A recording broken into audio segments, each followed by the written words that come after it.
Hello everyone and welcome to fill the form. मैं रितु। तो start करते हैं आज सीडीपी की क्लास। सभी का वेलकम है।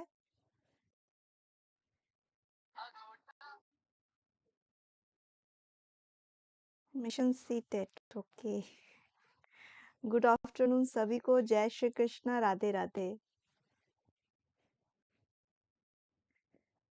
बहुत अच्छा है, आप इस मिशन को लेकर चलिए और आगे बढ़िए और इसमें सक्सेस होइए। ठीक है, चलिए सभी को, रोहित, आराधना, एम के, माधुरी, संतोष जी, सभी को गुड आफ्टरनून। तो स्टार्ट करेंगे आज की क्लास। कैसे हैं सब और कैसी चल रही है आप सबकी तैयारी? गुड आफ्टरनून रिया।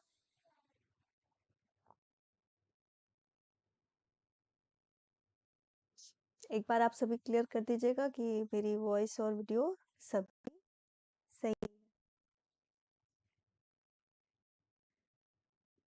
ठंडी ठंडी गुड आफ्टरनून। तैयारी गरम गरम होनी चाहिए। ठंडी ठंडी मौसम बहुत ठंडा है, लेकिन तैयारी में कोई कमी नहीं होनी चाहिए।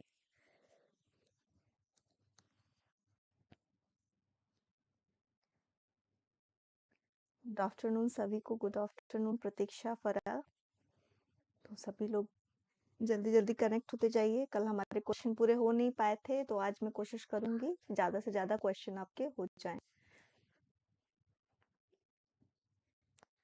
एक बार आप सभी बता दीजिएगा कि मेरी वॉइस और वीडियो आप लोग के लिए बिल्कुल सही है, सब कुछ क्लियर है। थैंक यू फॉर बताने के लिए। चलिए, तो थोड़ी सी फिल द फॉर्म के बारे में आपको जानकारी दे देते हैं कि हमारा इंस्टाग्राम चैनल है और हमारा टेलीग्राम चैनल है। आप हमको वहां पर भी फॉलो कर सकते हैं। हाँ बिल्कुल, कोरोना का थोड़े से केसेस ज्यादा आ रहे हैं, तो थोड़ी सी प्रिकॉशंस लेके सभी रखना है ना। अभी आपको बीमार नहीं पड़ना है, थोड़ी सी प्रिकॉशंस रहेगी तो कोरोना हमें कुछ नहीं कर पाएगा। Good afternoon. Okay,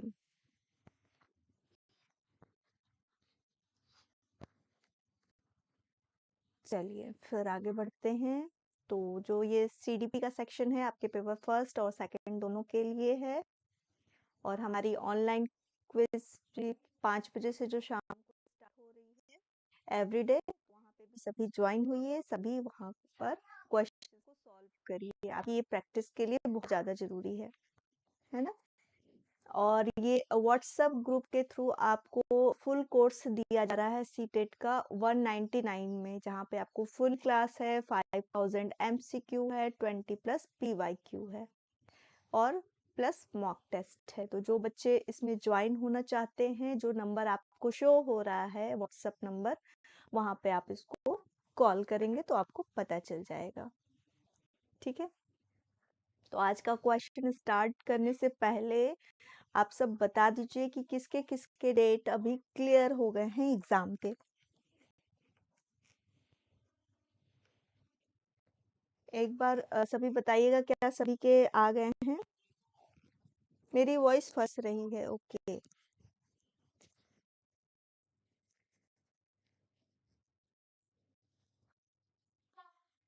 voice clear नहीं आ रही है। ओके ओके, चलिए देखते हैं क्या प्रॉब्लम है। अभी भी वॉइस फंस रही है। अभी क्या वॉइस सही आ रही है?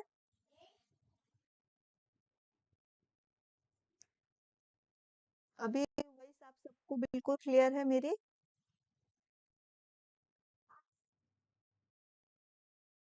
ओके, आंसर भी आने लगा है। फंस रही है वॉइस।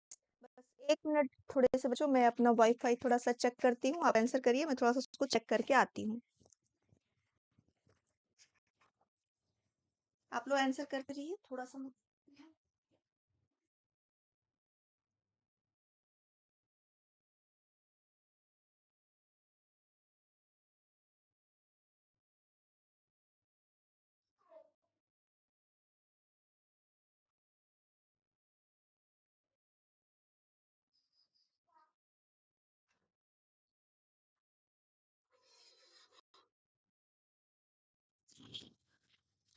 अभी वॉइस क्लियर है?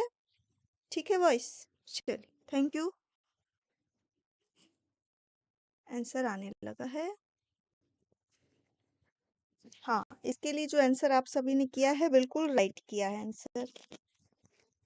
ठीक है, चलिए जो आंसर है सी इज राइट। ओके, हाँ, जिन्होंने थर्ड और सी किया है वो राइट है। चलिए आगे क्वेश्चन नंबर 2, और सभी अपने नंबर में +1 ऐड करते चलिएगा। ठीक है, जितने लोग सही करते जा रहे हैं अपने नंबर में +1 ऐड कर लीजिएगा। वह कौन सी जगह है जहां बच्चे के संज्ञानात्मक विकास को सबसे सबसे अच्छे तरीके से परिभाषित किया गया है? सभा सागर, घर, खेल का मैदान, स्कूल और कक्षा का वातावरण। Which is the place where the child's cognitive development is defined in the best way? हाँ, जितने लोग सही करते जा रहे हैं अपने नंबर में +1 ऐड करते चलिएगा।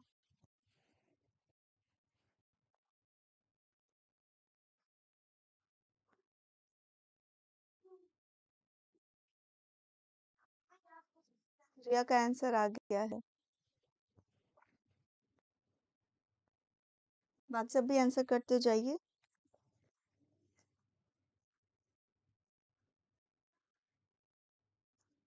संज्ञानात्मक विकास को सबसे अच्छे तरीके से कहाँ पे परिभाषित किया जा सकता है?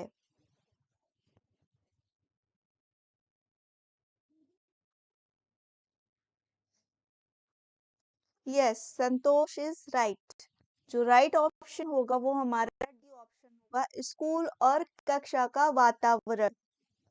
ठीक है, सभी ने सी किया, खेल का मैदान। संज्ञानात्मक विकास की बात हो रही थी जहां पर हमारी मानसिक क्रियाएं ज्यादा डेवलप होंगी। संज्ञान से जो भी चीजें रिलेट होती हैं वो हमारे ज्ञान में हमारे ब्रेन की बातें होती हैं। तो स्कूल और कक्षा का वातावरण जो होगा सभा सागर, वो होता है राइट आंसर। ठीक है, हाँ, सभी ने सी ऑप्शन किया था सिवाय संतोष जी के। ओके, शिवांगी ने भी किया है। चलिए क्वेश्चन नंबर 3, एक शिक्षक कई वाक्य देता है और अपने छात्रों को उचित कनेक्टर का उपयोग करके उन्हें एक पत्र में व्यवस्थित करने के लिए कहता है। वे जो कौशल मुख्य रूप से इस कार्य में शामिल हैं वो क्या है? जानकारी एकत्र करना, नोटों को विस्तार करना, नोट्स जो लेते हैं, या फिर आयोजन या पुनर्लेखन। क्वेश्चन नंबर 3 का सभी आंसर करिएगा। A teacher gives many sentences and ask her students to arrange them into a letter using appropriate connectors. The skill STEM is chiefly involved in this task is। Question number 3 का सभी answer करिए।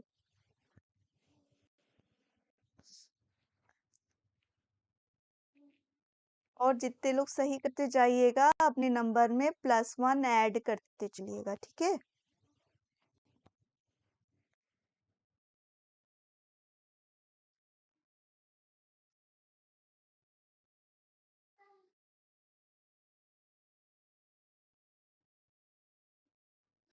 इसका जो right option होगा वो होगा सी, यानी कि ऑर्गेनाइज करना, एक जगह पे उसे सही तरह से व्यवस्थित करने की बात हो रही है। जहाँ पे व्यवस्थित किया जाता है वो ऑर्गेनाइज होता है। ठीक है, इसके लिए मुझे राइट आंसर नहीं मिला है आप सभी की तरफ से। ठीक है, question number 4, which of the following is not a study skill?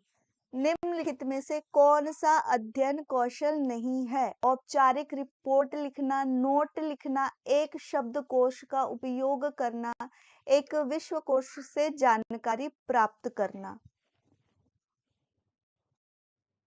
Question number 4 का सभी आंसर करिएगा। Which of the following is not a study skill?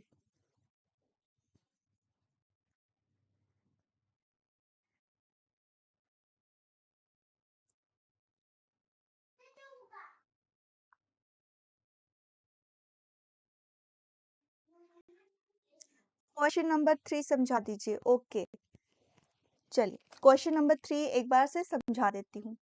एक शिक्षक ने कई वाक्य दिया और अपने छात्रों से जब भी कोई चीज़ आपको ग्रुप में दी जाती है और उसको अरेंज करने के लिए बोला जाता है कि आप इसको अरेंज करो, व्यवस्थित करो, तो ये आपको जानकारी एकत्र करने के लिए नहीं बल्कि उसको एक सही ढंग से रखने के लिए, ऑर्गेनाइज करने के लिए किया जाता है। जैसे कि आप स्कूल में अगर कोई इवेंट होता है या फिर कोई प्रोग्राम होता है, तो आपको वो चीज़ें उपलब्ध कराई जाती है और आपका कार्य होता है आप उसको मैनेज करिए। कैसी आपकी मैनेजमेंट है, आप उसको किस तरह से ऑर्गेनाइज करते हैं। यही कार्य वो शिक्षक दे रहा है। उचित कैरेक्टर्स के उपयोग करके यानी उचित तरीकों से इसको व्यवस्थित करना है, जो भी चीज़ें लेटर्स दिए गए हैं। तो वो उनको एक साथ कनेक्ट करने के लिए बात कर रहा है, यानी कि ऑर्गेनाइज करने के लिए बात कर रहा है, ना कि जानकारी एकत्र करा रहा है। ठीक है? जो वर्ड उल्टे-पुल्टे अगर कुछ होते हैं ना, इधर-उधर आपको दे दिया गया आपको जोड़ना है, तो यानी आपको उसको व्यवस्थित करना है, एक फॉर्म में लेकर आना है। ठीक? तो बात यहाँ पे आपकी आयोजन की जा रही है कि आप उस लेटर्स को जो भी जानकारी दी गई है, आप उसको किस तरह से सजाते हैं, किस तरह से रखते हैं। ठीक है रिया? क्लियर हो गया? क्वेश्चन नंबर 4 का सभी ने आंसर किया? ओके।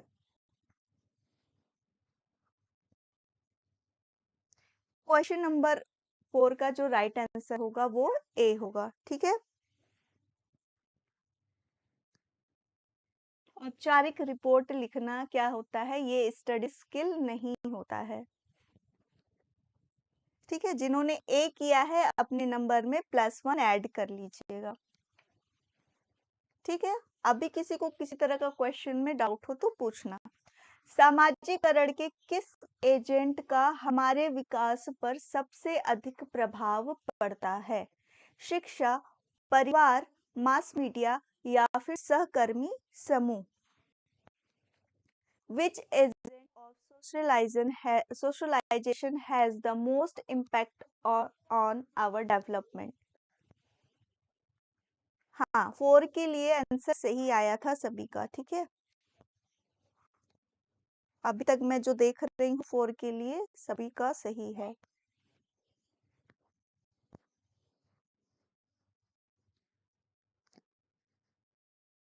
विभा, नमस्ते विभा।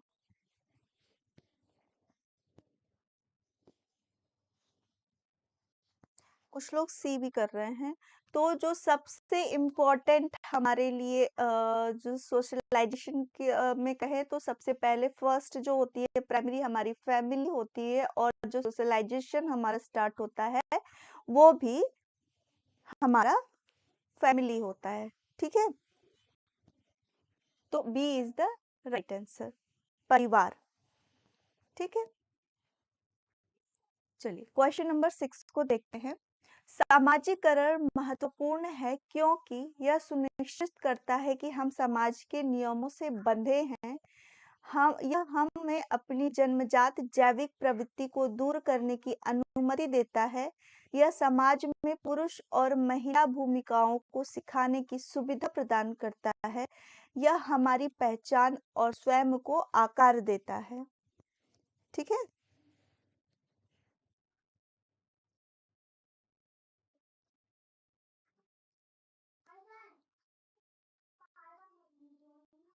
Question number 6।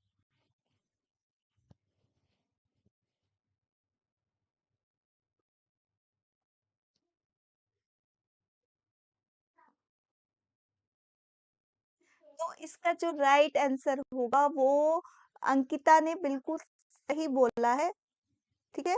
इसका जो राइट आंसर होगा वो डी होगा। ठीक है ना? सामाजिकरण महत्वपूर्ण है। सामाजिकरण समाज की भूमिका नहीं पूछ रहा है कि आपकी महिला और पुरुष की जो भूमिका निभाता है वो नहीं आपसे पूछा है। क्वेश्चन में पूछा है कि सामाजिकरण महत्वपूर्ण है क्योंकि क्यों महत्वपूर्ण है? इसलिए महत्वपूर्ण है कि यह हम समाज में किस तरह से चीज़ों को एडॉप्ट करते हैं, उसके प्रति हम कैसा बिहेव करते हैं और स्वयं के अपनी जो एक रोल होता है, वो हम कहाँ तक फिट होते हैं, उस चीज़ को ध्यान में देता है। तो राइट आंसर जो होगा वो हमारा डी होगा। ठीक है, पता नहीं क्यों सब सी और 1A कर रहे हैं, ऐसा कंफ्यूजन क्यों हो रहा है। नियमों से बंधे नहीं होते हैं, हम उसके अकॉर्डिंग चलते हैं और उसके विपरीत भी चलते हैं। ठीक है, तो राइट आंसर जो होगा वो हमारा डी होगा। इजी क्वेश्चन था बट इसमें आप लोग मिस्टेक कर रहे हैं, तो थोड़ा सा क्वेश्चन पे ध्यान दीजिए कि जो सबसे अप्रोप्रिएट आंसर हो उसको आप करिए। सभी को ध्यान से क्वेश्चन को पढ़िए, उसके बाद आप सभी आंसर करिए। शिक्षकों के लिए कुछ निहितार्थ क्या है? शिक्षकों को यह मान लेना चाहिए कि लड़कियों और लड़कों को ऐसी गतिविधियों में दिलचस्पी नहीं है जो आम तौर पर एक लिंग या दूसरे से जुड़ी हो सकती हैं। खिलौनों की एक विस्तृत श्रृंखला की पेशकश करें जो बच्चों के विभिन्न लिंग भूमिकाओं के लिए उजागर करते हैं। कक्षा संदेश विकसित करना जो कि लिंग स्टीरियोटाइपिंग परिभाषाओं पर जोर देता है, यानी स्टीरियोटाइप यानी लैंगिक रूढ़िवादिता। खिलौनों, पुस्तकों और खेलों की एक विस्तृत श्रृंखला की पेशकश करें जो बच्चों को विविध लिंग भूमिकाओं के लिए उजागर करते हैं।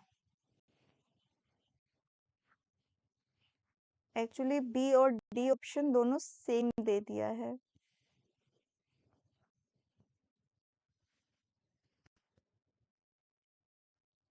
सॉरी, इसमें पुस्तकों और खेलों को भी जोड़ा गया है।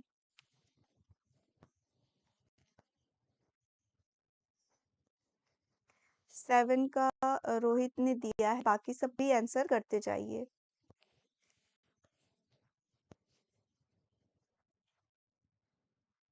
हाँ, इसका जो राइट आंसर होगा वो हमारा डी होगा, क्योंकि यहाँ पर जो बात हुई है खिलौने, पुस्तकों और खेलों की एक विस्तृत श्रृंखला को पेश करें जो बच्चों को विभिन्न लिंग भूमिकाओं के लिए उजागर करते हैं, जो उनकी रूढ़िवादिता हो उसको कम करें। क्वेश्चन नंबर 7, सॉरी 7 2 बार हो गया है, तो थोड़ा सा इसको देख लीजिएगा, ठीक है ना। कक्षा 10 के लिए शिक्षक ओम प्रकाश अपने छात्रों को विभिन्न समूह गतिविधियों में शामिल करते हैं। यह प्रक्रिया छात्रों के सीखने की सुविधा प्रदान करेगी और इसमें मदद करेगी सामाजिकरण, मूल्य शिक्षा, आक्रामकता या फिर व्यक्तिकरण।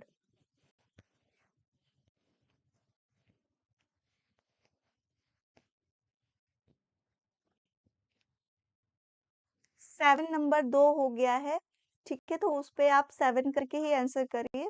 थोड़ा सा नंबरिंग देने में कंफ्यूजन हो गई है। और जितने लोग सही करते जाइएगा अपने नंबर में उसको प्लस करते चलिएगा।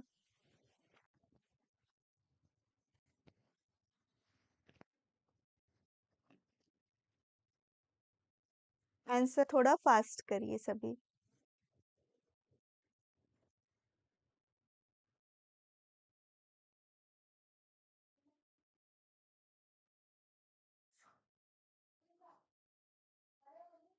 विभा ने किया है answer, Nidhi okay.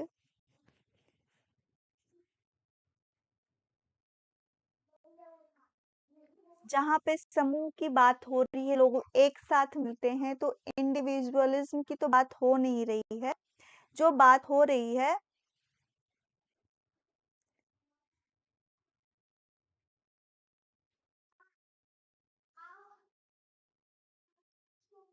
Yes Ankita, D is a right, क्योंकि उसमें ज्यादा चीजों की बात कही गई। वहां पर जो बात कही गई थी 7 नंबर के क्वेश्चन में केवल एक चीज थी, लेकिन डी ऑप्शन में ज्यादा चीजों को इंक्लूड किया गया, इसलिए डी ऑप्शन हुआ। ठीक है ना, मैंने भी क्वेश्चन जब पढ़ा तो मुझे लगा दोनों सेम है, जब उसको देखा तो उसमें बुक्स वगैरह की बातें की गई थी, इसलिए वो ज्यादा डी इज करेक्ट। ठीक है ना, जो आंसर के सबसे ज्यादा करीब पहुंचे, जहां पे दो आंसर सही लगते हैं, तो जो आंसर के ज्यादा करीब होता है उसी को हम सही मानते हैं। ठीक है, तो इसका जो राइट आंसर होगा वो हमारा ए होगा, सामाजिकरण। ठीक है ना, जहाँ पे समूह की बात हो रही है, लोगों के साथ बात हो रही है, तो वो क्या होगा कि वहां पे बच्चे का सामाजिकरण हो रहा है, ना कि व्यक्तिकरण हो रहा है। ठीक है, क्वेश्चन नंबर 8 को देखिएगा। मनुष्य डैश सीखता है जबकि डैश जानवर जो होते हैं वो सीखते हैं। कैसे सीखते हैं? Human learns by doing by observation. English का जो है वो ना छूट गया है, तो हिंदी में मनुष्य कैसे सीखता है और जानवर कैसे सीखते हैं, आपको ये ऑप्शन बताना है। ठीक है, बाय ऑब्जर्वेशन या फिर बाय डूइंग, बाय ईटिंग या फ्रॉम स्पीच। करके अवलोकन से, करके करके खाकर, भाषण से या फिर अवलोकन से।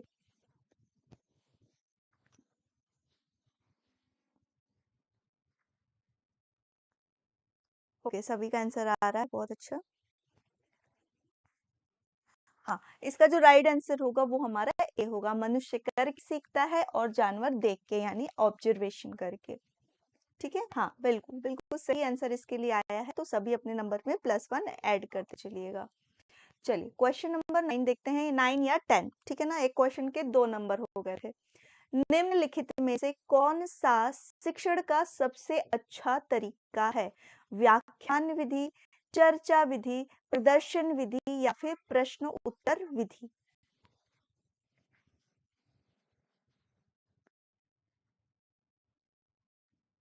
हाँ, 8 के लिए आया था आंसर, वो बिल्कुल राइट था, ए होगा। Good afternoon Sabita.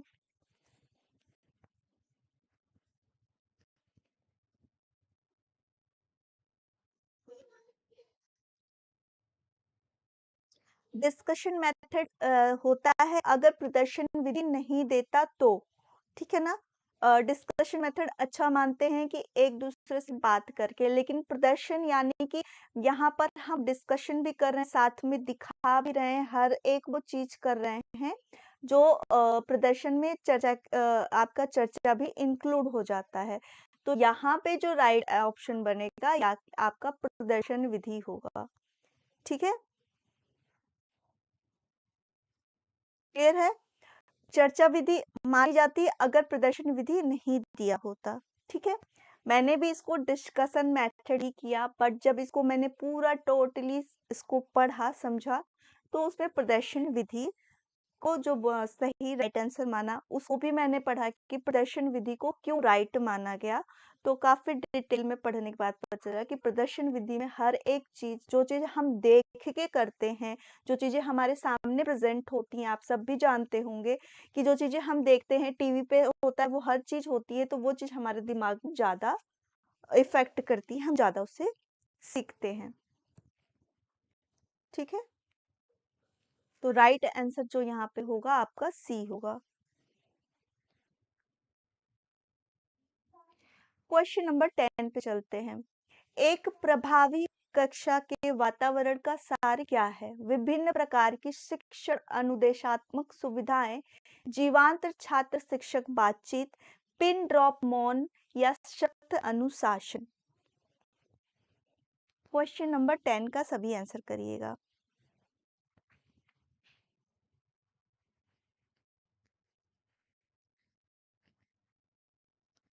आप सभी में केवल सविता का ही एग्जाम है कि बाकी सबके भी डेट आ गए हैं एग्जाम के?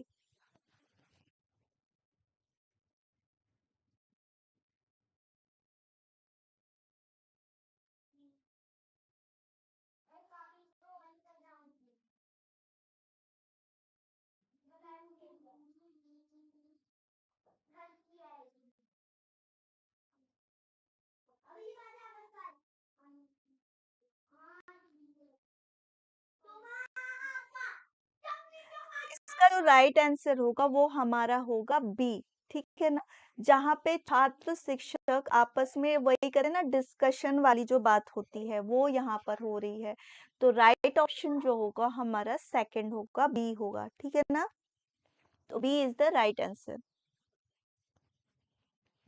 ओके, रोहित जी का अभी नहीं आया है। ओके, नहीं आया है, चलिए ठीक है।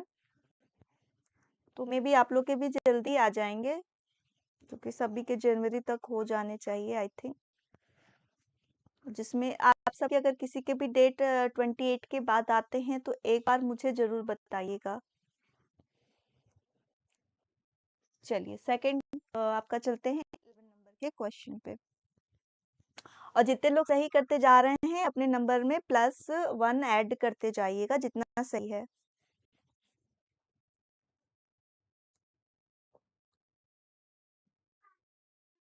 नहीं, सूली पे क्यों चढ़ेंगी? आपके लिए तो अच्छा है ना, पहले एग्जाम है, पहले आओ पहले पाओ वाली चीजें है ना। ठीक है, अच्छा ना, अपनी तैयारी पे विश्वास होना चाहिए, पहले हो या फिर आखिरी में हो। ठीक है, आखिरी में पता है ना सब छठे क्वेश्चन आते हैं, स्टार्टिंग में बढ़िया बढ़िया क्वेश्चन आते हैं। तो ये दिमाग में लेके चलिए कि सबसे अच्छा क्वेश्चन तो मुझे ही मिलने हैं, मैं ही सबसे अच्छा करूँ। ठीक है, समीरा ने मालती के बैग से ली गई किताब वापस कर दी क्योंकि उसे डर था कि पकड़े जाने पर उसे सजा मिलेगी। यह कोहल वर्ग के किस स्तर को दर्शाता है? ठीक है,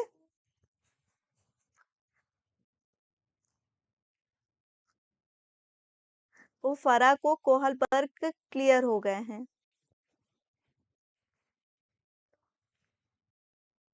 हाँ, माई को भी क्लियर हो गया है, आराधना ने भी सही बताया। ठीक है, जिसको जिसको क्लियर हुआ है उसने सही बताया है आंसर। जो होगा वो हमारा ए यानी फर्स्ट आंसर सही होगा।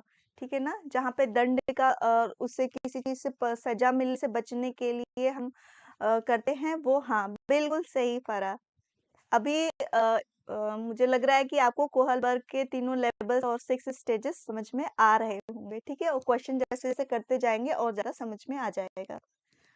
ठीक है, चलिए 12 नंबर के क्वेश्चन को देखते हैं। निम्नलिखित में से कौन सा कोहल वर्ग के नैतिक विकास के चरणों की विशेषता नहीं है, सॉरी विशेषता है? सभी संस्कृतियों के चरणों को सार्वभौमिक अनुक्रम चरण गैर पदानुक्रमिक तरीके से आगे बढ़ते हैं। चरणों में परिवर्तनीय अनुक्रम चरण पृथक प्रतिक्रियाएं हैं, ना कि सामान्य पैटर्न है।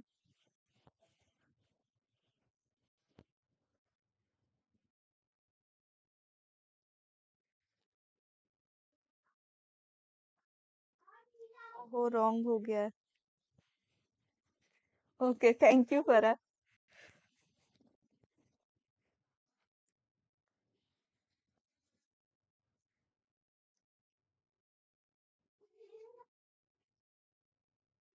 बिल्कुल राइट आंसर आ रहा है इसके लिए, इसका राइट आंसर होगा वो हमारा फर्स्ट होगा। ठीक है, हाँ अभी जितने आंसर मुझे मिले हैं सभी ने 12 के लिए बिल्कुल सही आंसर किया, तो सभी अपने नंबर में +1 ऐड कर लीजिएगा। ठीक है, क्वेश्चन नंबर 13 को देखते हैं। कोहलबर्ग के सिद्धांत की एक प्रमुख आलोचना क्या है? कोहलबर्ग ने बिना किसी अनुभवजन्य आधार के एक सिद्धांत का प्रस्ताव कर दिया। कोहलबर्ग के नैतिक विकास के स्पष्ट चरणों को नहीं दिया। कोहलबर्ग ने प्रस्तावित किया कि नैतिक तर्क विकासात्मक है। कोहलबर्ग ने पुरुषों और महिलाओं के नैतिक तर्क के सांस्कृतिक अंतर का हिसाब नहीं दिया है।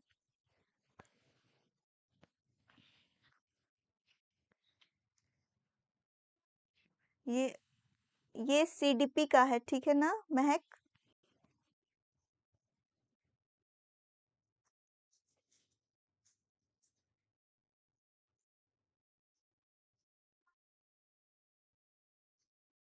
इसका जो राइट आंसर है वो डी है। ठीक है ना, इन्होंने वो किया था अंतर महिलाओं और पुरुषों में, काफी बार मैंने बताया है कि इसके लिए ही इनकी आलोचना हुई है।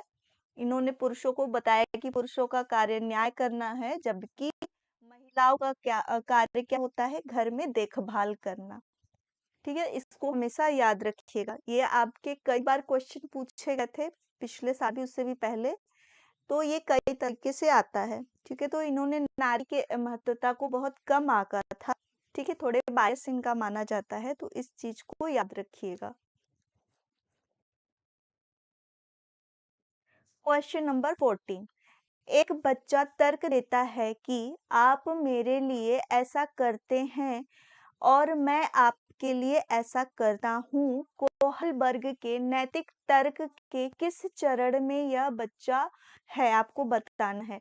अच्छा लड़का, अच्छा लड़की अभिविन्यास, सामाजिक संविदा अभिमुखीकरण, सहायक उद्देश्य जिसको इंस्ट्रूमेंटल पर्पज भी कहते हैं, दंड और आज्ञाकारिता, अभिविन्यास। क्वेश्चन नंबर 14 का सभी आंसर करिएगा।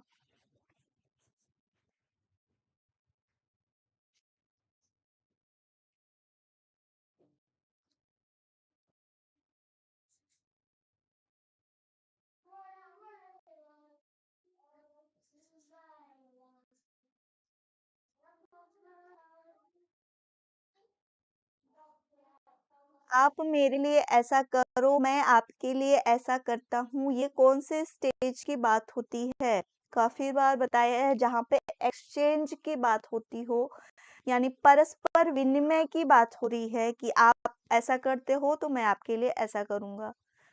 ठीक है, टिट फॉर टैट वाली स्टेज है ये। सभी कंफ्यूज हो रहे हो। द इंस्ट्रूमेंटल पर्पस एक्सचेंज वाली बात हो रही है, जहां पर आप मेरे लिए ऐसा करो तो इसके बदले में वैसा करूंगा। ये लेवल फर्स्ट की स्टेज नंबर 2 है। ठीक है, इसीलिए इंग्लिश मीनिंग को देखना बहुत ज्यादा जरूरी है। ठीक है ना, इंग्लिश मीनिंग वाले एक स्टेज को कई सेंटेंसेस में बोले जाते हैं, उसको ध्यान में रखना।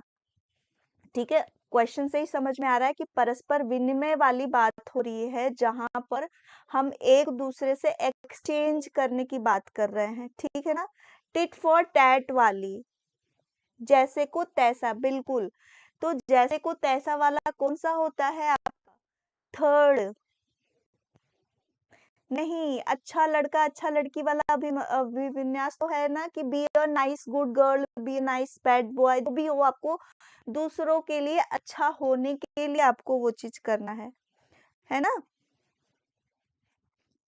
कि हमको दूसरों की नज़र में कुछ अच्छा करने के लिए, कि जैसे हो गया कि मैं क्लास में सारे आंसर आज 2-3 आंसर सही हुआ तो मैं कल और पढ़ के आऊँगा, मैडम ने मेरी बहुत तारीफ की तो मैं और पढ़ के आता हूँ तो और मेरी एप्रिसिएशन होगी। वो वाला है ना, be a nice good guy या गुड गर्ल, जो भी आपका रहता है वैसा होना, कि दूसरों के नज़र में आप कैसा दिखना चाहते हो।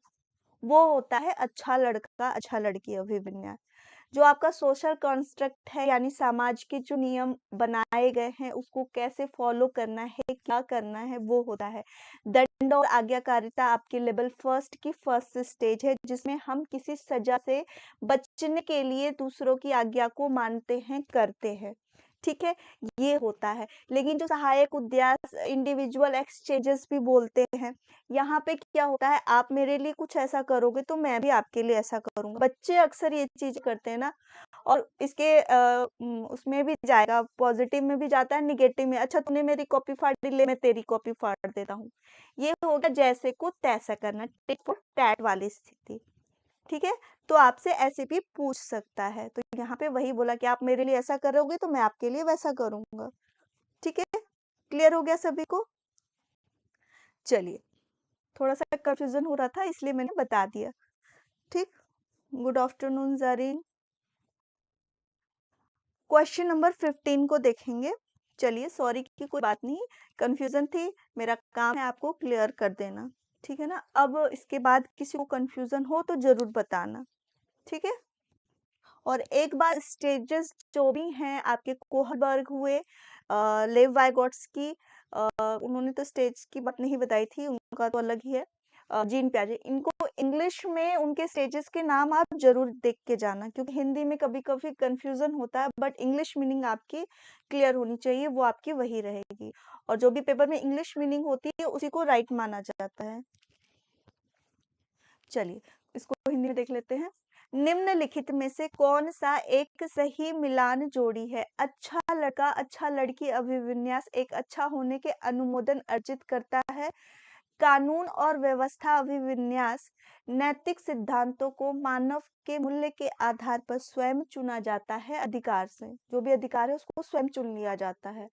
सामाजिक अनुबंधन अभिविन्यास किसी कार्य के भौतिक परिणाम या निर्धारित करते हैं कि वह अच्छा है या बुरा है। दंड और आज्ञाकारिता अभिविन्यास कानून तय नहीं है लेकिन समाज की भलाई के लिए बदला जा सकता है। इसका आंसर आपको करना है कि सही जो मिलान है वो कौन सा ऑप्शन सही है।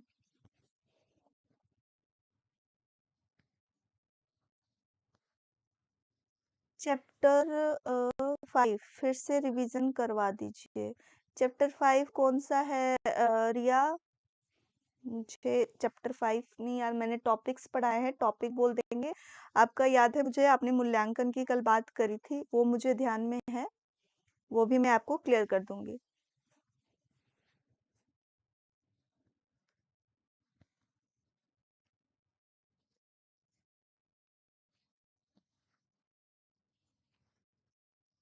इसका जो राइट आंसर है वो हमारा क्या होगा? ए होगा, ठीक है ना। अच्छा लड़का और अच्छा लड़की वाला जो मैंने अभी आपको बताया था कि हाँ हाँ हाँ, नाम बिल्कुल सबिता ने बिल्कुल सही बोला, कैरोल गिगलेन है शायद, ठीक है ना, ये है नाम उनका।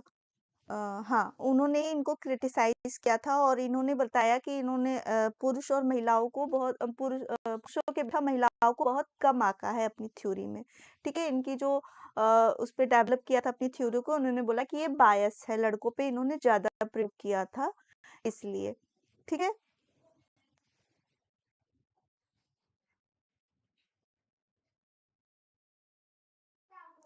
कंफ्यूज था मैम, ओके कंफ्यूज थे।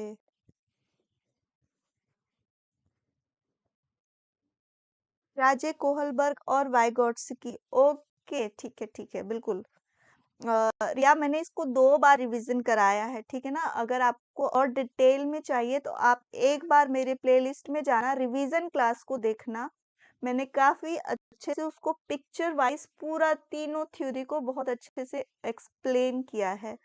एक बार आप उसको जरूर देखना, और देखने के बाद भी अगर आपको क्लियर नहीं होता है तो भी मैं उसको क्लास में आपको बता दूंगी, ठीक है।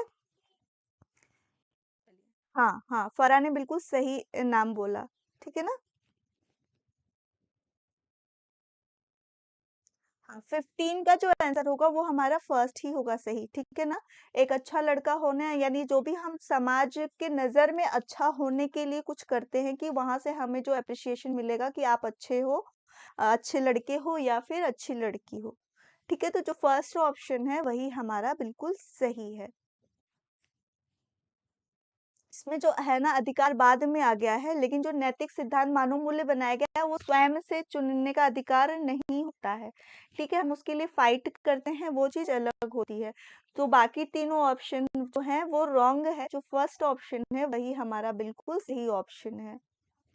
ठीक है, 16 का देखिएगा। एक बच्चा करता है क्या, बोलता है 100 को वॉस पढ़ता है और न्यूक्लियर को अनक्लियर बोलता है, तो ये किस तरह से किस तरह की प्रॉब्लम से फेस कर रहा है, किस तरह की प्रॉब्लम उसको हो रही है। ठीक है, एक बच्चा देखा को था और परमाणु को अस्पष्ट में के बीच में अंतर नहीं कर पाता, यानी इंग्लिश वर्ड जो होते हैं वो सेम ही पढ़ता है, तो वो किस तरह की परेशानी उसके अंदर दिखाई देती है।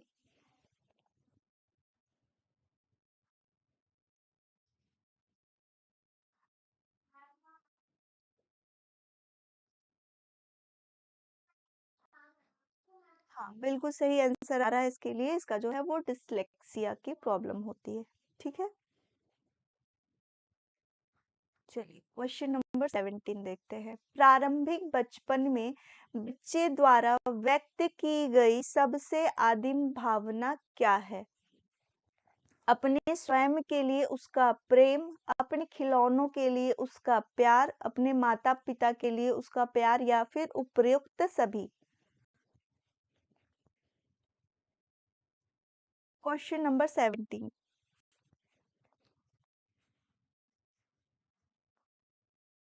ओके, सभी अपने नंबर भी प्लस कर रहे हैं, बहुत अच्छा, सभी लोग करते चलिए।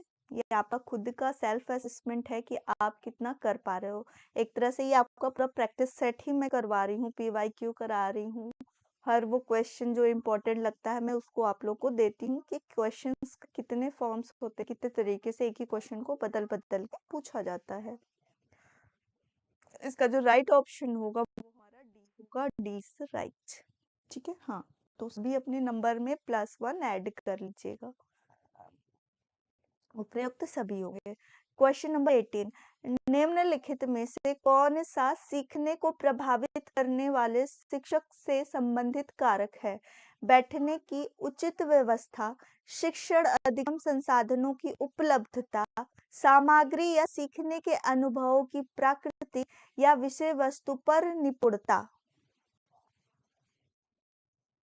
सविता का 2 साल का बच्चा है, अच्छा। तब तो काफ़ी प्रॉब्लम होगा सविता आपको वहाँ से बच्चे को ले आना और फिर यहाँ एग्ज़ाम देना। ठंड भी बहुत ज़्यादा है तो किसी को साथ में अपने किसी भी पेरेंट्स को साथ में लेकर ज़रूर आइएगा।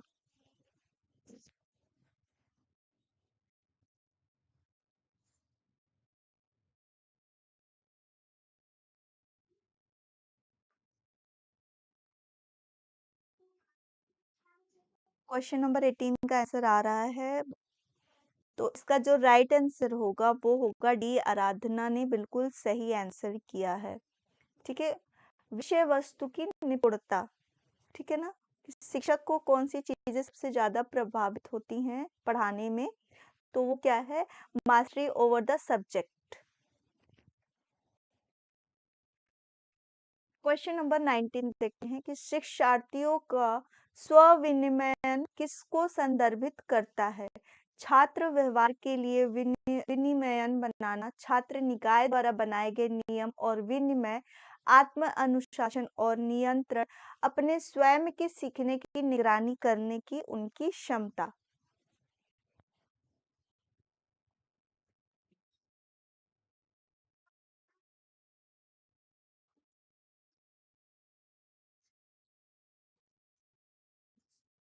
Question number 19।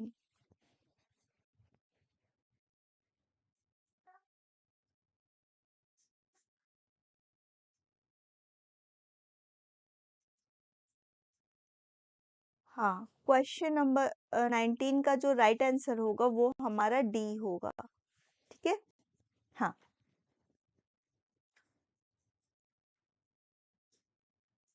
क्वेश्चन नंबर 20 काफी बड़ा है तो इसको भी एक बार अच्छे से देख के फिर आंसर करिएगा। ठीक है, क्वेश्चन नंबर 20 को, हाँ, डी बिल्कुल सही आंसर आ रहा है डी के लिए, 19 के लिए डी ऑप्शन। ठीक है, इसको सभी आंसर करिएगा। ब्रांडी 6 साल की पहली कक्षा में पढ़ती थी। जब आप उससे उसकी कक्षा के नियमों के बारे में पूछते हैं, तो वह कई सूचीबद्ध करती है जिसमें शामिल है, वो कई तरीके से सूचीबद्ध करके बताती है कि शिक्षक की बात सुनो, दूसरों का सम्मान करो और अपने हाथों को अपने पास रखें। फिर आप उससे पूछते हैं कि नियम महत्वपूर्ण क्यों है और वह जवाब देती है क्योंकि शिक्षक ऐसा कहता है और आपकी माँ जो घर से भेजा गया है उसने भी ऐसा ही कहा है कि नोट लिख के ले आना चाहते हैं। तो ब्रांडी किस तरह के स्तर के नैतिक विकास का प्रदर्शन कर रहा है? ठीक है, उसे बताया गया कि क्लास में कुछ नियम है जो फॉलो करने हैं, वो इस तरह का होता है। तो पूछा गया कि ये नियम क्यों फॉलो करना है, तो वो बोला कि शिक्षक ने मुझे ऐसा कहा है और माँ ने भी मुझे घर से नोट करके ये भेजा है। ठीक है,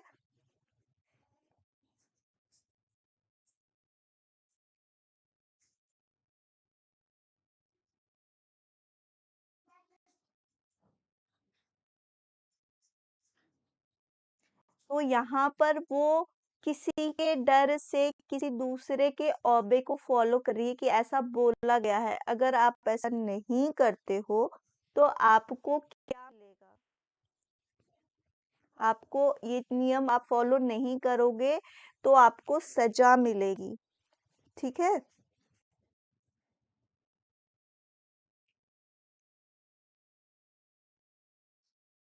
वो ये सब नियम क्यों फॉलो कर रही है? क्योंकि उससे उसके बड़ों ने ऐसा करने के लिए बोला है, उसकी माँ ने बोला, उसके शिक्षक ने बोला, उसको ऐसा करना है। तो इसका जो राइट ऑप्शन होगा वो हमारा क्या होगा? सजा और आज्ञाकारिता अभिविन्यास। ठीक है?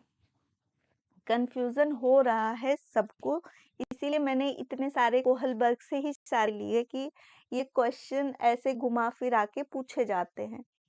ठीक है ना? तो ये सब बिल्कुल क्लियर होना चाहिए। आगे देखते हैं क्वेश्चन नंबर 21। प्रतिभाशाली बच्चों के लिए शिक्षण विधियों को बढ़ावा देना चाहिए। अमूर्त सोच, समस्या सुलझाने के कौशल, ए और बी दोनों होगा या उपयुक्त में से कोई नहीं।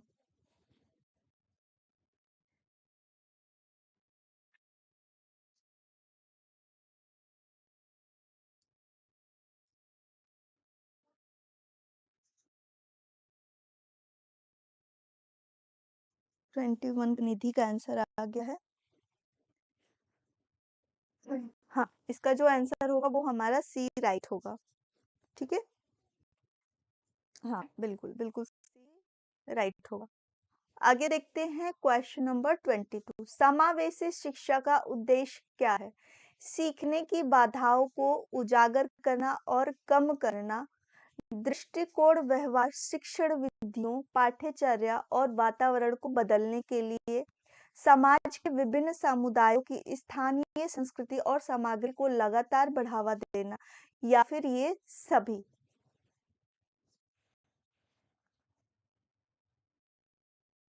Question number 22।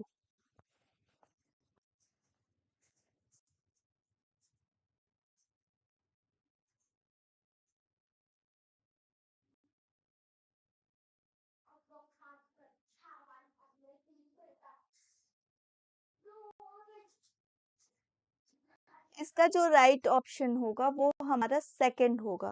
ठीक है ना? दृष्टिकोण, व्यवहार, शिक्षण विधियों और पाठ्यचर्या को वातावरण के अनुसार, जैसा हमारा वातावरण है उसके अकॉर्डिंग हमको देना है। ठीक है ना? समावेशी शिक्षा, वातावरण में वो हर चीजें इंक्लूड होंगी जो बच्चे से रिलेट करती है। ठीक है ना? समाज के विभिन्न समुदाय और स्थानीय संस्कृतियों और सामग्री को लगातार केवल बढ़ावा देना ही समावेशी शिक्षा का नहीं, हर उसमें हर एक दृष्टिकोण को अपनाना है। तो इसका जो राइट आंसर होगा वो हमारा सेकंड होगा। ठीक है?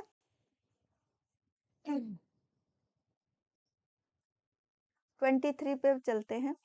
कक्षा में एक शिक्षक को अपनी आवाज की पिच रखनी चाहिए। कैसी रखनी चाहिए? हाई एनफ, लो, मॉडरेट, या फिर some time low and some time high. यानी कभी उच्च, पर्याप्त उच्च रखना चाहिए जितना होना चाहिए, कम माध्यम, या कभी कम और कभी उच्च। 23।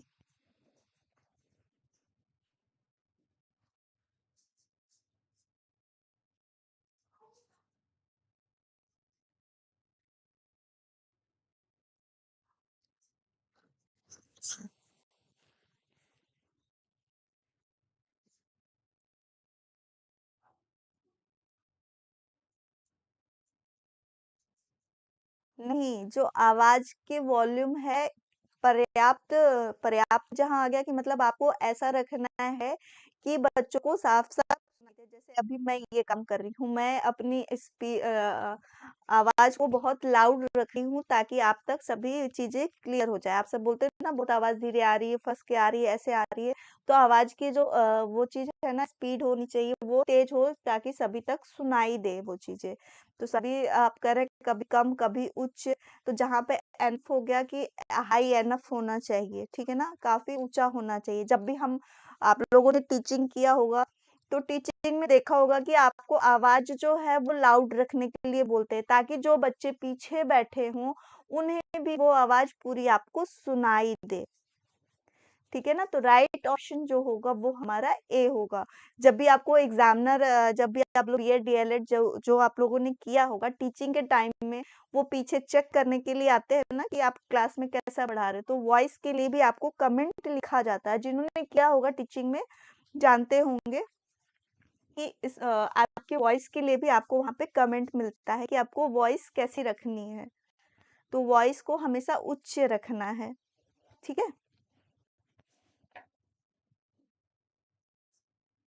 क्वेश्चन नंबर 24, कहा जाता है कि बुद्धि को अलग अलग कारकों या तत्वों की एक भीड़ से गठित किया जाता, प्रत्येक एक क्षमता का 1 मिनट तत्व किसके द्वारा सुझाया जाता है? हाँ, सविता को समझ में आ गई, ठीक है ना। तो ये चीजें होती हैं और मुझे अपने टीचिंग में बहुत ज्यादा इसके लिए कमेंट सुनना पड़ा, अभी भी सुनती हूँ सबसे ना कि आवाज बहुत धीरे आ रही है, मैम तेज बोलिए, तेज बोलिए। क्लास में भी जब भी मैं बीएड करती थी तो मुझे सबके लिए एक्सीलेंट मिलता था, पर वॉइस के लिए मुझे भी अच्छा कमेंट नहीं मिलता था।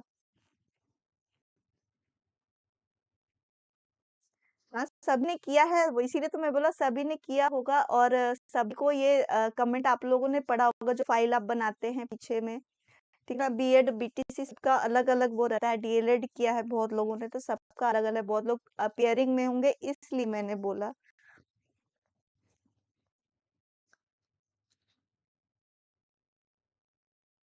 हाँ, इसका बिल्कुल सही आंसर आ रहा है, जो राइट ऑप्शन होगा वो थॉर्नडाइक ही है इसका थर्ड, ठीक है ना। बहुकारक का सिद्धांत जो दिया था फैक्टर है, ठीक है ना, तो वो चीजें।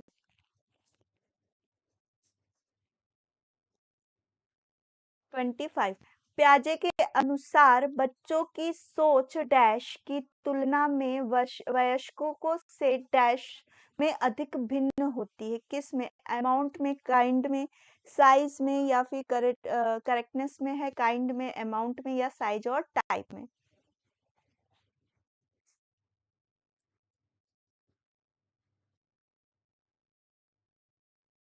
राशि का मतलब यहाँ मात्रा से दिया है, ठीक है ना।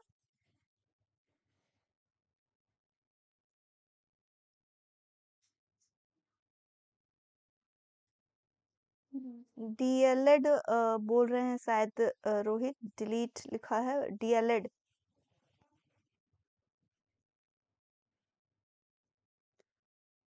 दोनों अच्छा है, मैं दोनों को क्यों बुरा बोलूं, डीएलएड करने वालों को प्लस ग्रेजुएशन के साथ मिल जाता है ना, यही होता है ना। और बीएड वाले ग्रेजुएशन के बाद करते हैं। ओके, बीएड में की हूँ टीचिंग, ओके सविता, हाँ। इसीलिए ना सब अलग अलग से आए ना, डीएलएड, बीएलएड, बीए, बीटीसी, हर तरह के बच्चे हैं। और सभी के लिए आजकल पता है कि आपको सीटेट या फिर जो भी आपको टिट है जहाँ से रिलेट है वो आपको क्वालिफाई करना जरूरी है।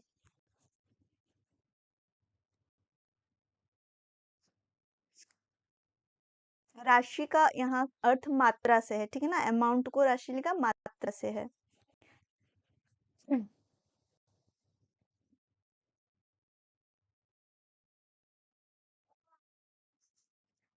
जो राइट ऑप्शन होगा वो हमारा सी होगा, ठीक है ना। प्रकार जो होता है ना वो काइंड और तुलना में और वशकों से मात्रा में भिन्न होता है, ये चीज है, ठीक है।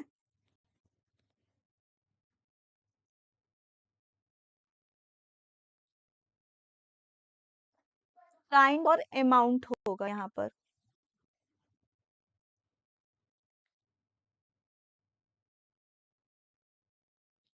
क्वेश्चन नंबर 26, प्याजे के अनुसार संज्ञानात्मक विकास का चरण जिसमें एक बच्चा वस्तु स्थायित्व प्रदर्शित करता है वो क्या है?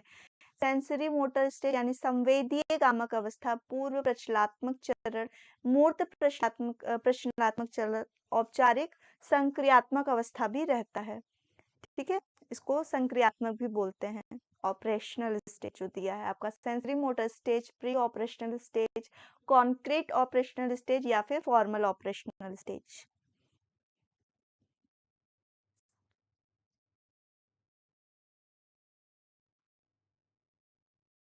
पूनम ने बोला 26 का ए।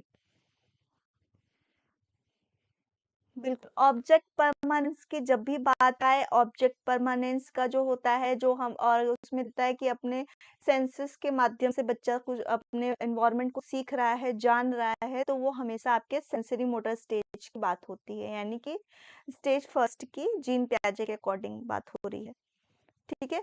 तो ए इज राइट। 27 का देखिएगा, प्याजे के सीखने के संज्ञानात्मक सिद्धांत के अनुसार जिस प्रक्रिया द्वारा संज्ञानात्मक संरचना को संशोधित किया जाता है उसे क्या कहा जाता है? आत्मसात करना, स्कीमा, धारण, आवास यानी कि समायोजन। ठीक है। According to Piaget, cognitive theory of learning, the process by which the cognitive structure is modified it is called.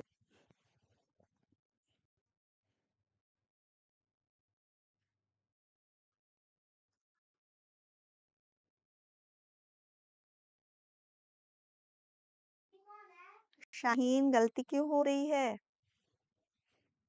जब भी हम पुराने स्कीमा में नए स्कीमा को फिट करते हैं और वो एडजस्ट नहीं होता है, हम उसको मॉडिफाई करते हैं, अल्टर करते हैं, तो उसे क्या बोला जाता है?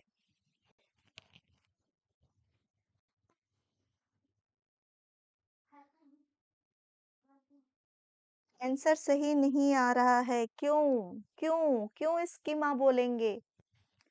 मॉडिफाइड कर रहे हैं यानी ऑल्टरिंग कर रहे हैं, तो जो भी हम स्कीमा को ऑल्टरिंग कर रहे हैं, जो भी हमारे पास ज्ञान है उसको हम सुधार रहे हैं, तो वो क्या होता है? आपका एकोमोडेशन होता है। ठीक है। हाँ, फरा ने सही आंसर किया है। हाँ, प्रिंस ने भी सही किया है। ठीक है प्रतीक्षा, ओके। अभी आंसर सही आने लगा। तो जहाँ पे संशोधित होने की बात आए, मॉडिफाई कर रहे हैं, ऑल्टरिंग कर रहे हैं स्कीमा में, तो वो हमारा एकोमोडेशन कहलाता है। ठीक है।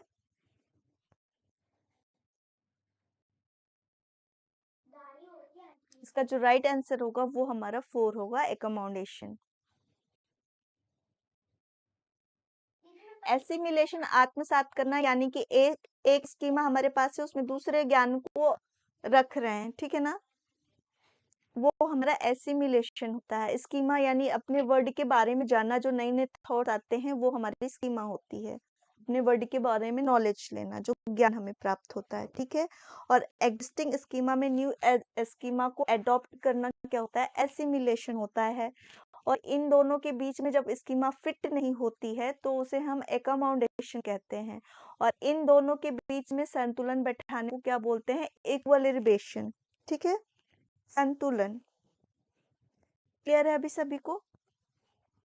28, एक बच्चा काफी हद तक अशाब्दिक है, भावना की जानकारी के साथ उद्देश्यपूर्ण आंदोलन का समन्वय करना सीख रहा है, यानी कि अभी बातों को बोल नहीं पा रहा है और क्या कर रहा है? उसके अपने हाथ और पैरों के उस क्रियाओं के द्वारा वो कुछ सीखने की कोशिश कर रहा है और वस्तु स्थायित्व की अवधारणा विकसित कर रहा है। बच्चा प्याजे के अनुसार किस तरह का कार्य किस स्टेज में है, वो क्या करना चाह रहा है? हिंदी थोड़ा सा मिस्टेक हो गया है, तो इसलिए मैंने इसको पढ़ के आप लोगों को बता दिया।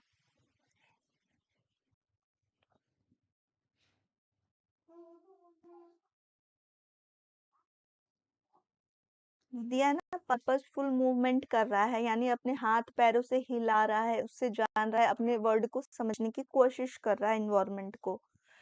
और वस्तु स्थायित्व की अवधारणा भी विकसित है, यानी दोनों चीज आपके सेंसेस को यूज कर रहा है और ऑब्जेक्ट परमानेंस की क्वालिटी भी उसके अंदर डेवलप हो रही है। तो ये आपके किस स्टेज में होता है? सेंसरी मोटर स्टेज में होता है। ठीक है, फर्स्ट होगा हमारा। ठीक है, सभी क्यों गलती कर रहे हैं बताइए?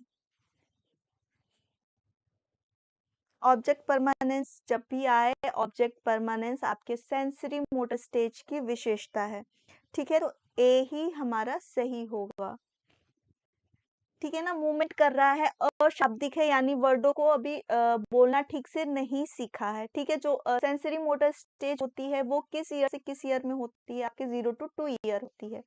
ठीक है, तो 2 साल में सभी को पता है बच्चे बहुत कम वर्ड्स का यूज करते हैं, कम बोलते हैं, यानी मूवमेंट कर रहे हैं, अपने हाथ पैरों से खींच रहे हैं किसी चीज को, उसके प्रति प्रतिक्रिया कर रहे हैं, तो अपने हाथ और पैरों को, यानी कोई बच्चा बिस्तर पे अगर बैठा है और दूर उसके खिलौना पड़ा है तो वो क्या करेगा? चादर को खींचेगा, अपने हाथों का यूज कर रहा है और तब वो खिलौनों को पास में ले रहा है। वो सीधे खिलौना मांग के नहीं ले रहा, जो भी उसके हाथ पैर हिलना शुरू हो रहे हैं वो उसके अकॉर्डिंग कार्य को करना शुरू करता है।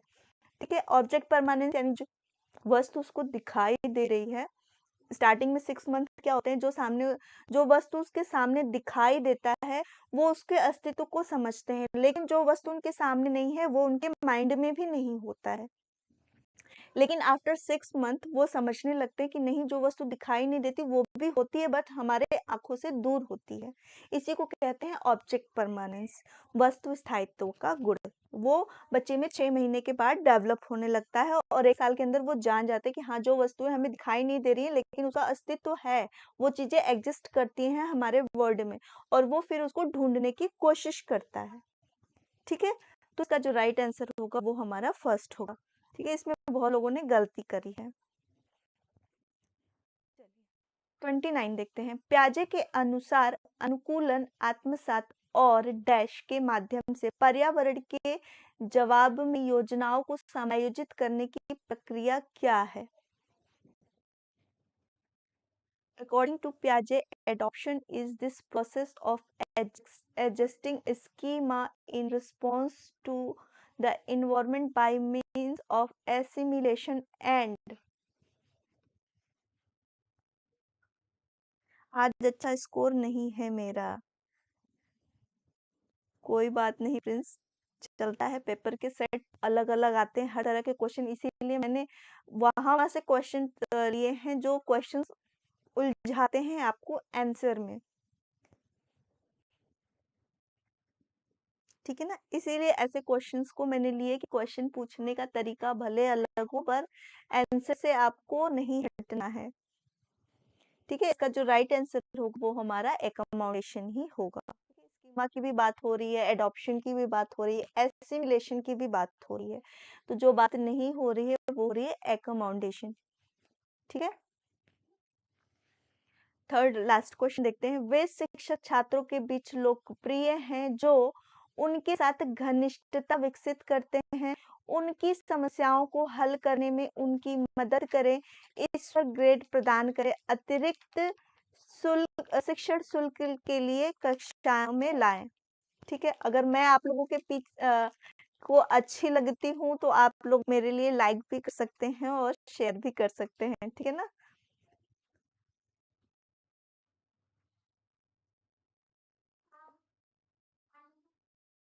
21 है, ओके।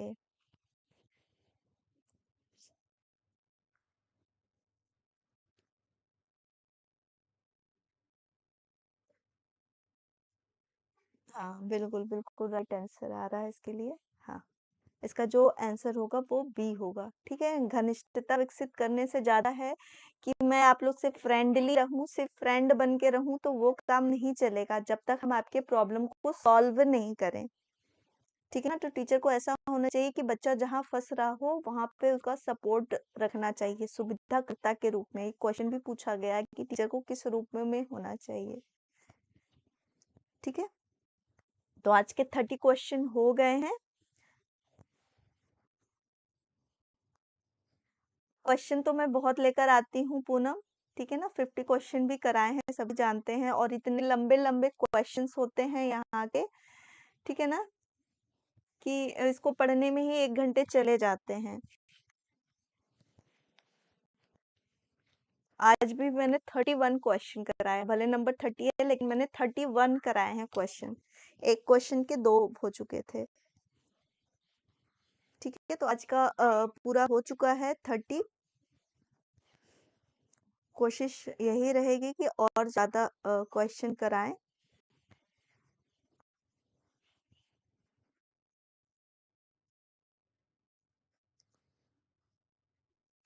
रिया के हैं 22। ओके, ठीक है। आज मैंने 31 क्वेश्चन कराए हैं, ठीक है ना? 30 नहीं, 31 क्वेश्चन कराए थे। ओके, प्रियंका का काफी अच्छा स्कोर रहता है, अभी तक मैंने जितना कराया है काफी अच्छा करती हैं प्रियंका।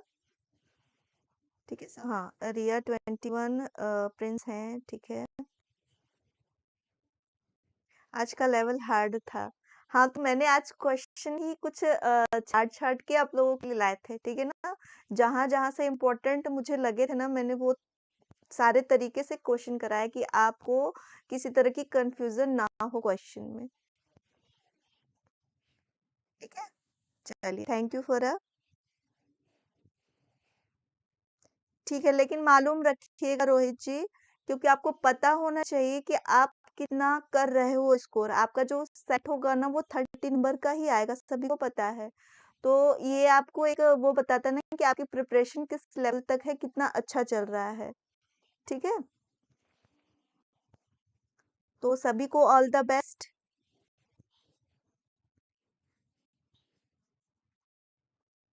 ओके, कोई बात नहीं, लेट हो गया तो इसमें लेकिन अगले टाइम से सभी जुड़िए, टाइम से क्वेश्चन करिए, क्योंकि अभी हर एक दिन आपके लिए बहुत इम्पोर्टेंट है। और जो आपने फ्रैक्शन किया है ना वो गलत लिखा है, 17/30 होना चाहिए। ठीक है? चलिए, कोई बात नहीं, पता नहीं, पर एक बार क्वेश्चन को जरूर आप लोग दोबारा से देखिए कि जहाँ पे कंफ्यूजन क्रिएट हो आप उसको फिर से सॉल्व करिए। ठीक है? ओके, चलिए, thank you all of you and take care, और प्रैक्टिस करते रहिए। कल फिर हम और क्वेश्चंस के साथ मिलेंगे। तो bye bye all of you.